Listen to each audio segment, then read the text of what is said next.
بسم الله الرحمن الرحيم والصلاة والسلام على أشرف المرسلين سيدنا محمد الأمين. Je suis inutile de vous rappeler le plaisir que j'ai toujours pour participer dans le congrès Al-Hakim devenu avec la version Al-Hukama. J'ai fait une petite recherche sur Internet en écrivant Al-Hukama et il m'est sorti une association qui œuvre pour la paix. Donc, œuvrons tous pour la paix. Je vais parler de l'imagerie de la dystéroïdie et j'interviens après un éminent orateur, M. Tazi. Merci beaucoup, j'ai appris pas mal de choses et vous me rendez la tâche difficile parce que j'ai bien compris que vous êtes à jour des dernières recommandations et que l'échographie, selon la haute autorité de santé en France, commence à perdre de la place dans la prise en charge des dystéroïdies. Et sincèrement, et en toute sincérité, nous, la population de radiologues, nous ne sommes pas d'accord. Et on va démontrer pourquoi tout à l'heure. Mais en tout cas, comme vous le savez bien, la thyroïde, c'est toujours un sujet de dilemme, de discussion, de polémique, entre guillemets, c'est toujours le cas. Même dans les traitements, à travers des endocrinologues éminents et orfèvres, on trouve qu'il y a parfois il y a la chose et son contraire parfois. Quand je vous dis qu'on peut traiter par les antithyroïdiens de synthèse et en même temps les hormones substitutifs, on peut les associer. Ça, pour nous, généralistes, ça nous rend un petit peu parfois difficile à accepter. Donc c'est juste pour introduire un petit peu le sujet. Alors, c'est fréquent, comme ça a été bien expliqué par le Dr Tazi. Il y a des formes biphasiques, voire triphasiques. Et là, ça aussi, ça rend la tâche difficile dans le raisonnement. Ça a été déjà bien expliqué, il faut faire attention aux formes frustes. On n'a pas une idée sur l'état basal de la TSH des personnes qu'on reçoit. Et il suffit qu'il reste un petit peu sur les bords de la cloche, la courbe de Gauss, comme vous le savez très bien.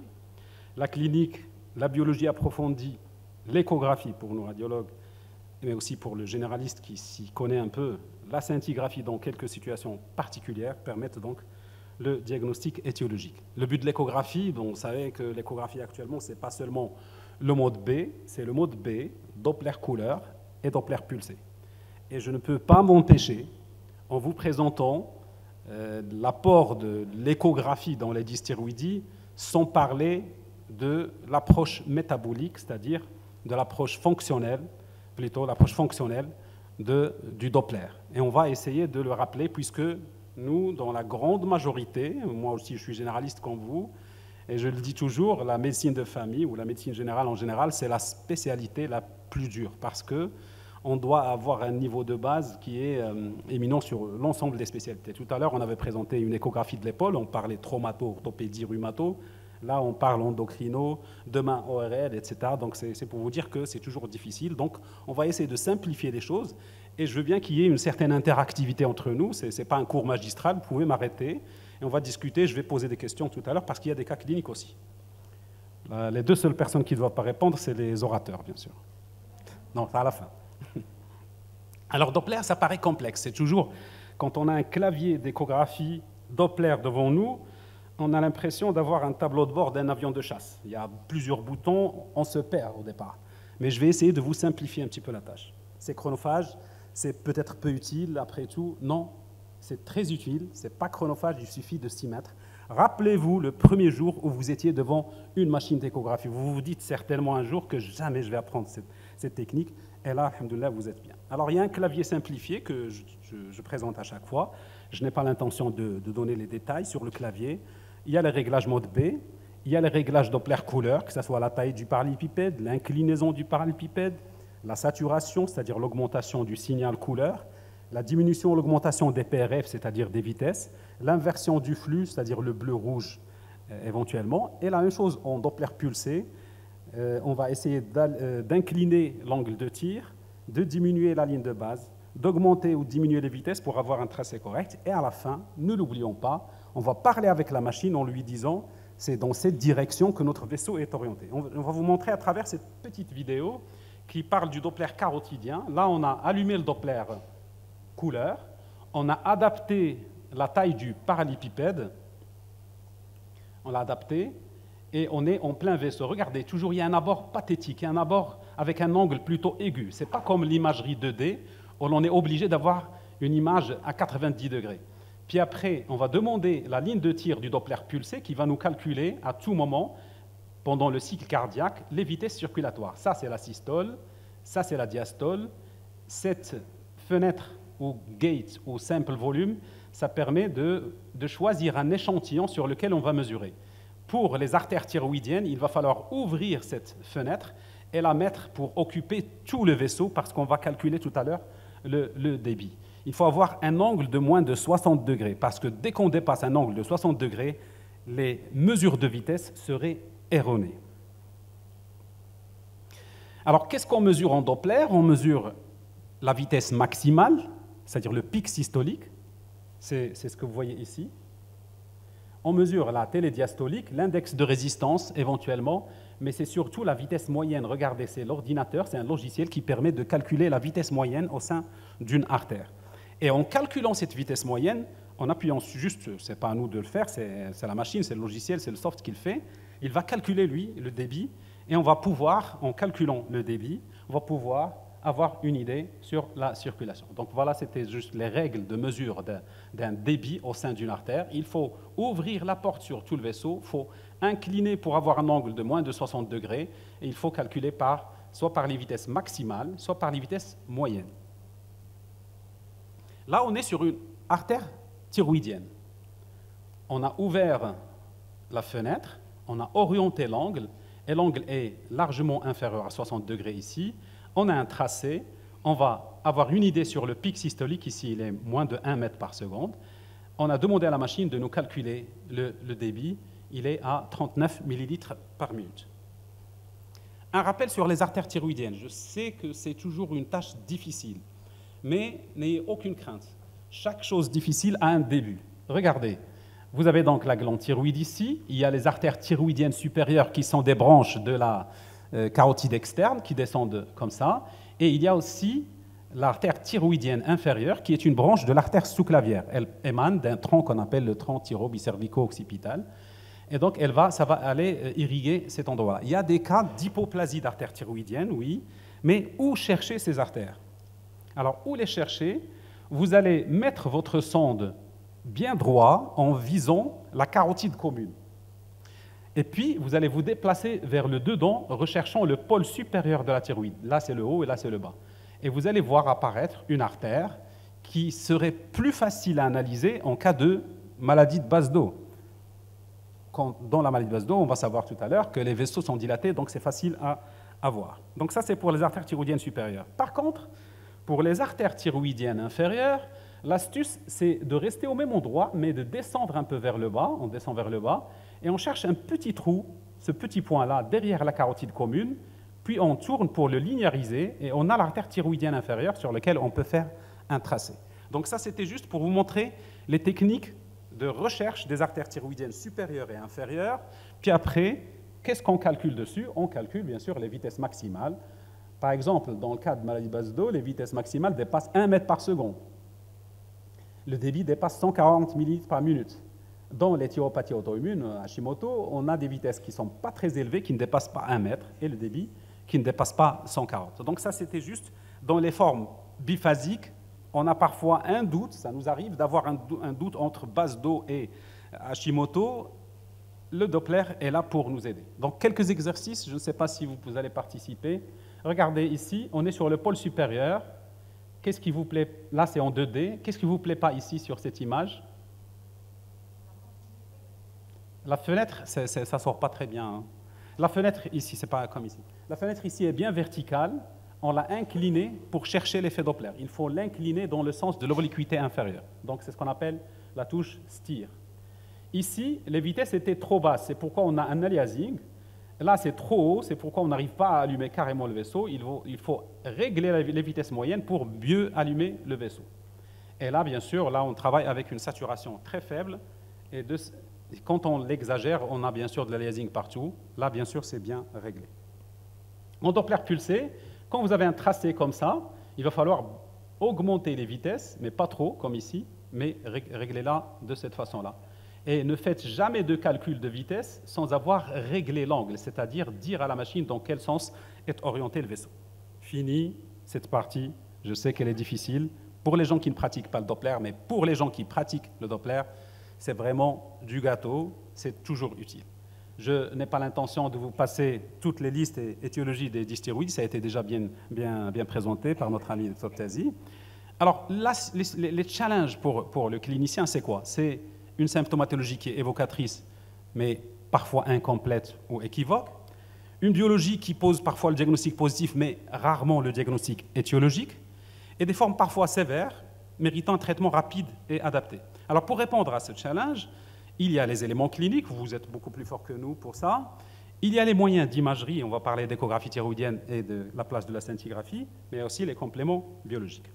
Alors, la scintigraphie, j'ai pris cette slide de Société donc, de médecine nucléaire, et qui nous démontre bien que dans les hyperthyroïdies, voilà ce qu'on trouve en maladie de Basdow, voilà ce qu'on trouve dans les thyroïdies subaiguës, voilà dans les adénomes, soit uniques ou multiples.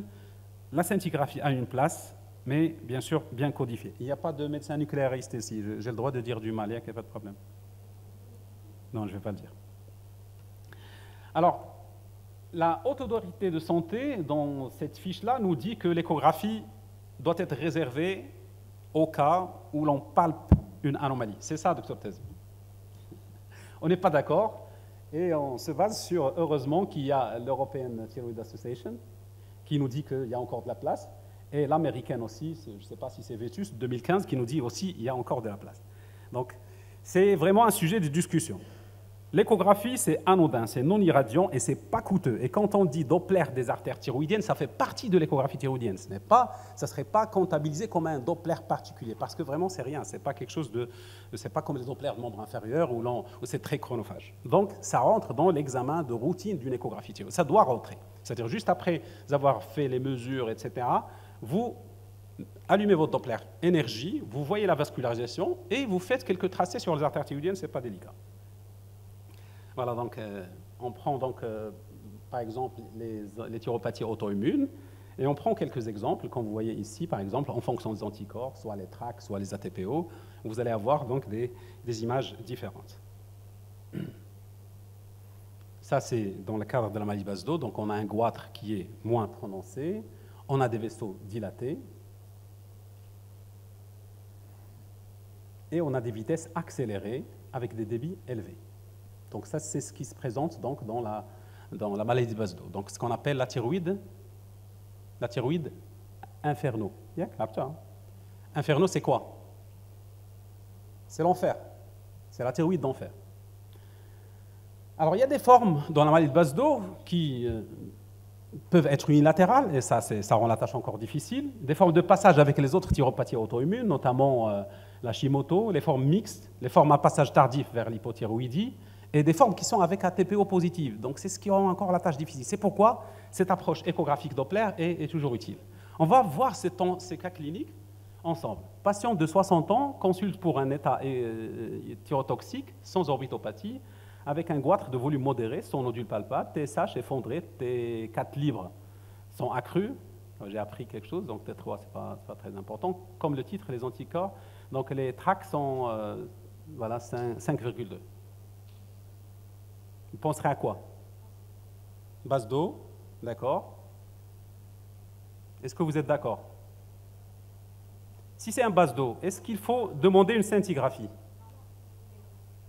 Regardez, l'image, ça ne sort pas bien parce qu'il y a trop de lumière ici. Il y a un nodule ici. On va demander à Dr Tazi. Il y a donc une thyroïde inferno avec un nodule et une scintigraphie qui montre un nodule ici qui fixe. Il y a les deux, hein. Il y a le Basdow et un nodule toxique. On appelle ça le syndrome de Marine-Lénard. C'est l'association des deux, l'association de Basdow et de nodules toxiques. Je vais expliquer ce que c'est que le nodule toxique tout à l'heure. Il y a des formes thérapeutiques, ça a été déjà bien expliqué tout à l'heure. Il y a le traitement médical, il y a le traitement de l'irathérapie, il y a le traitement chirurgical que nous allons donc voir tout à l'heure avec notre ami professeur Ayraq. Alors, je n'ai pas l'intention de vous montrer l'indication de l'une par rapport à l'autre, mais c'est juste pour vous dire que quand vous surveillez une maladie de base d'eau et que vous utilisez le Doppler ou l'échographie en cherchant cette vascularisation et l'évolution chez le même patient des vitesses circulatoires du débit, ça vous aide bien sûr à avoir moins de rechutes et à avoir une idée sur les patients que vous allez peut-être adresser à une technique autre que le traitement médical, c'est-à-dire l'irathérapie ou le traitement chirurgical. Donc, en tout cas, c'est ce que nous pensons, nous, radiologues. Alors, on va voir rapidement un cas clinique. Cette fois-ci, c'est différent. 68 ans, découverte récente d'une TSH très basse, pas de notion de surcharge iodée, ni de douleur cervicale, aucun traitement en cours, asthénie, vertige, tachycardie, insomnie et thermophobie. On est à 26 cm3 de volume et on n'a pas une grande vascularisation. Et regardez comment est la thyroïde. L'échogénicité est altérée.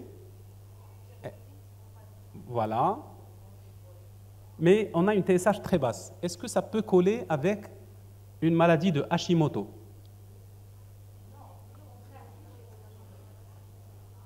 Vous voyez, docteur Tesi? Vous voyez, donc, il faut simplifier. Donc, bien sûr, vous êtes devant cette situation, vous allez peut-être dire que c'est peut-être une maladie de base d'eau, mais ce n'est pas très vascularisé. Voilà, c'est pour parler de ça, c'est pour parler de la phase où l'Hashimoto peut passer par une phase d'hyperthyroïdie. Peut-être qu'on est à ce niveau-là, et quand on demande les ATPO, on redresse un petit peu le diagnostic. Bien sûr, ça, c'est pas vraiment... Les spécialistes ont beaucoup plus de facilité de faire ces diagnostics-là, mais nous, généralistes, il va falloir faire attention à ces situations-là. On continue. Donc, il y a des formes atrophiantes. Est-ce qu'il faut parler d'Hashimoto? C'est un sujet de sémantique. L'Hashimoto, par définition, c'est un goitre. Hein, donc, on parle plutôt de thyropathie auto-immune atrophiante. Alors, quand on a un nodule sur Hashimoto, c'est l'une des situations. Que faire de ce nodule? Qu'est-ce que ça peut être? Ça peut être un nodule de régénération. Nodule de régénération, c'est des structures hyperéchogènes, traversées par les structures vasculaires, et quand on vous fait des incidences orthogonales, vous ne les voyez pas exercer d'effet de masse sur les structures adjacentes. C'est ce qu'on appelle les white knights. Il y a aussi les lymphomes, il y a aussi les épithéliomas, il y a aussi les pseudonodules qui obéissent à cette définition, mais plutôt hypoéchogènes. Donc faites attention, quand vous voyez un nodule, il faut avoir cette sémiologie-là. Pas de syndrome de masse sur découpe orthogonale, pas d'encorbellement vasculaire, c'est-à-dire que vous voyez que les vaisseaux pénètrent la structure, et il n'y a pas de gradient. Si vous avez l'élastographie sur votre machine, vous appuyez, vous regardez que ça a la même consistance que par rapport au reste du parenchyme. Il y a des formes de thyroïdite silencieuse, ça a été déjà expliqué. Les thyroïdites atrophiantes, on en a parlé tout à l'heure. Un cas clinique, femme de 66 ans, au cours d'une écho de surveillance, d'autres nodules bénins connus. Elle a un nodule médiolobaire gauche. Il est là. Cancer ou pas cancer? Il est hypoéchogène, mal limité. Oui, peut-être qu'il est suspect. Donc voilà, on va essayer de voir un petit peu. On a préféré surveiller quand même. On a contrôlé 1 mois. On a contrôlé à 4 mois. Je ne sais pas si ça va fonctionner cette vidéo. Excusez-moi.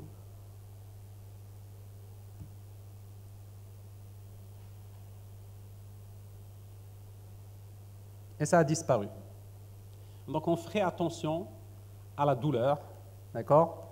Donc quand on a de la douleur, notion de douleur vive, quand on a des signes d'hyperthyroïdie fugace, l'écho, une masse hypoéchogène, hypovasculaire, comme ça a été déjà expliqué, soulevé par nos amis, et une biologie où l'on demanderait peut-être un bilan inflammatoire qui serait augmenté avec une TSH basse, thyroglobine élevée. On évoquerait bien sûr une thyroïdite subaiguë de 2 quarts. Donc je passe, ça a été déjà expliqué. Un autre cas clinique, 44 ans, nodule palpable, pas de signe clinique de dysthyroïdie, pas de douleur cervicale, et on a une TSH à 0,02. Et on a un gros nodule ici. Vous avez envie d'allumer le Doppler? Couleur. On l'a fait. Et qu'est-ce que vous voyez? Il est hypervascularisé. Et le reste du parenchyme? ne l'est pas beaucoup, ne l'est pas autant. Alors ce nodule-là, vous allez le classer ETRADS4 parce qu'il contient des plages hypoécogènes. Est-ce que vous allez l'adresser pour cytoponction ou bien pour le chirurgien? Il est volumineux. Est-ce qu'il faut le surveiller? À quoi vous pensez? On revient à notre cas, TSH 002. Docteur Tézi, pas touché. Est-ce que vous avez idée de l'autonomisation de l'adénome prétoxique, du nodule prétoxique? Voilà, on va vous expliquer. Donc on demande une scintigraphie. C'est l'une des situations où on va demander une scintigraphie pour voir si c'est un nodule qui est autonome, qui va soit éteindre le reste du parenchyme thyroïdien ou pas. S'il est éteint, c'est un nodule toxique. Donc le nodule toxique, c'est un nodule volumineux qui a une vascularisation intranodulaire intense et qui, au Doppler, vous allez trouver des vitesses dépassant 1 mètre par seconde, avec des débits, bon, ça c'est discutable, sur les zones qui sont élevées, et c'est l'une des indications de la scintigraphie. Donc demandez, si vous voyez le patient sans TSH, demandez la TSH avant, un nodule très vascularisé, avant de l'adresser à la cytoponction, demandez la TSH. Si vous avez trouvé une TSH effondrée, peut-être que c'est un adénome toxique ou pré-toxique. Un nodule toxique ou pré-toxique. Tout à l'heure, notre ami chirurgien va en parler des nodules toxiques. Que faire? Est-ce qu'il faut les opérer? On verra. Traitement, chirurgie, irathérapie, ou bien des techniques alternatives. Bon, on va peut-être discuter de ça tout à l'heure. Alors, le syndrome d'autonomisation, c'est ça, excusez-moi, c'est le nodule qui échappe à la régulation. 4% des nodules autonomes deviennent toxiques, c'est-à-dire ils éteignent le parenchyme. Il y a le nodule autonome, il y a le nodule prétoxique et il y a le nodule toxique. Dans l'autonome, vous trouverez une TSH normale, dans le toxique en baisse, dans le prétoxique en baisse, dans le toxique très très basse. Mais la scintigraphie, bien sûr, reste le maître de la situation dans cette indication-là. Voilà donc des nodules autonomes, des exemples, d'exemples aussi de nodules toxiques. Un autre cas clinique, femme de 30 ans, enceinte, vomissement, à l'examen clinique, aspect de goitre, une TSH à 0,05, T4 à 17,4, et des tracts inférieurs à 5, ATP inférieur à 5. 50. On est devant... C'est écrit. C'est la thyrotoxicose gestationnelle transitoire. Que faire? Que faire? Est-ce qu'il faut traiter? Exorthésie? Surtout pas. Encore surtout pas. Ne pas toucher. Bon, l'explication simple, de généraliste à généraliste, c'est que pour la thyroïde, elle prend de l'HCG, c'est ça, corrigez-moi, M. Tézi, l'HCG pour de la TSH. C'est pourquoi elle va donc continuer à donner une hyperthyroïdie, mais une fois le premier mois, c'est des femmes vomisseuses, c'est le premier trimestre, une fois dépassé le premier trimestre, tout devrait normalement rentrer dans l'ordre. Voilà, c'était juste, il est urgent de ne rien faire. Voilà. Donc, je termine par cet algorithme qui donne beaucoup plus de la valeur à l'échographie et à l'échographie Doppler. Je n'ai pas parlé, bien sûr, des causes plutôt centrales où l'IRM prendrait sa place, mais j'ai parlé de la dysthyroïdie et surtout du rôle de l'échographie dans cette situation-là. Je n'ai pas l'intention de vous lire toutes les étiologies qui sont, bien sûr, tracées ici, mais c'est juste pour vous dire déjà en mode B et en Doppler couleur et en Doppler pulsé, ça permet donc de voir si c'est une thyroïdie subaiguë, si c'est une factice, si c'est une gestationnelle transitoire, si c'est par exemple une base d'eau ou un nodule toxique, si elle s'associe, c'est ce qu'on a appelé tout à l'heure le syndrome de Lennart. Et chez l'enfant aussi, on peut avoir une maladie de base d'eau. Il y a aussi les nodules toxiques multiples, les nodules toxiques où la scintigraphie prendrait plus de la valeur. Il y a aussi quelques formes rares d'hyperthyroïdie où la scintigraphie prendrait plus de la valeur. Donc vous voyez que l'échographie, en raisonnant à l'étape du mode B, goitre ou pas goitre, échogénicité, aspect réticulé ou pas, dilatation des vaisseaux ou pas, déjà à l'étape du Doppler couleur, aspect hypovasculaire, hypervasculaire, douleur ou pas, et en s'aidant de la biologie, notamment des anticorps, quoique c'est discutable, en s'aidant aussi parfois de la CRP, un bilan inflammatoire par exemple, en s'aidant de l'iodurie quand il s'agit d'une thyrotoxicose iodo-induite, C'est l'une des situations où on demanderait l'iodurée. Bien sûr, on pourrait trouver le diagnostic étiologique et adapter le traitement. Donc, j'espère vous avoir démontré que l'échographie, pour nous, c'est le premier examen et souvent, c'est oser un peu le seul, et que les endocrinologues savent ce qu'on doit attendre donc, de cet examen, quoique depuis 2021, je crois que ça commence à perdre du terrain un petit peu au profit de la clinique et de la biologie et du raisonnement. Je pense que c'est un sujet qu'on peut débattre tout à l'heure. Le fait de s'appuyer seulement sur ses mains, est-ce que ce n'est pas un petit peu prétentieux? C'est juste une question. L'échographie, pour nous, Doppler, c'est une échographie plutôt fonctionnelle parce qu'elle oriente le diagnostic éthologique, parce qu'elle peut donner une idée sur l'intensité des troubles et parce que ça permet d'orienter la thérapeutique. Et ce n'est pas du tout chronophage, il suffit donc de s'entraîner. Merci beaucoup de votre attention.